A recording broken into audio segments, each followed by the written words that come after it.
To my able declamators, to the panel of judges, audience, and netizens, good day.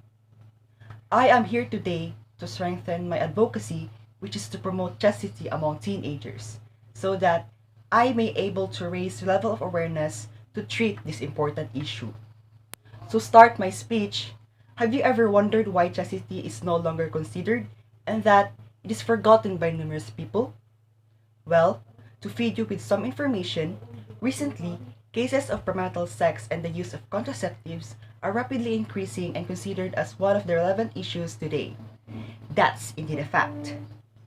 When talking about premarital sex, according to research conducted by experts in India, premarital sex is a way to help you know and understand more deeply with your partner for you to feel comfortable with him or her.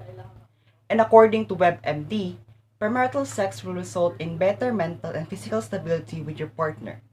But the problem is, premarital sex is not only intended for couples, and we know that child sexual abuse is technically considered premarital sex. There is no doubt that majority of the people would really consider it wrong, improper, and even outrightful sin to engage in casual sex.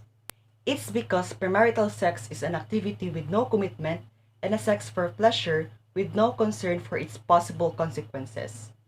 According to Mayo Clinic, premarital sex is more often not safe, and in most cases, it will lead to STDs and sometimes even result to unwanted pregnancy and abortion.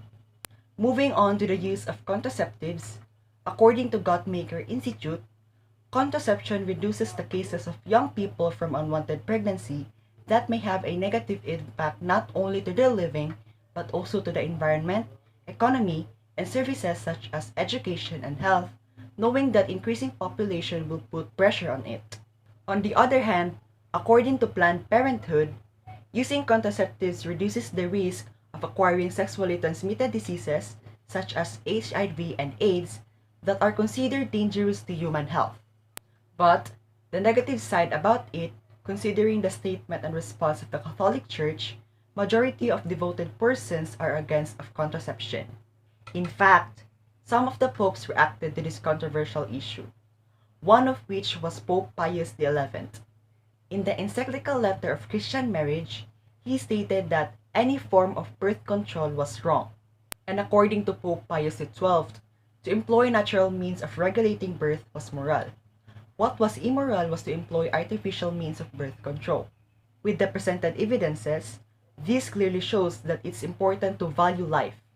In conclusion, this alarming information reflects the gradual change of sexual morality among people, especially the teenagers. Sad to say that this is somehow embarrassing to think that our country, Philippines, is a predominantly Christian country. Despite all of this, we can't avoid the fact that there is still a high prevalence of premarital sex and the use of contraceptives in our country.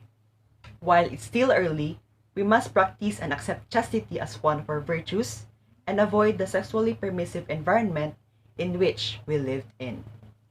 That will be all. Thank you for listening.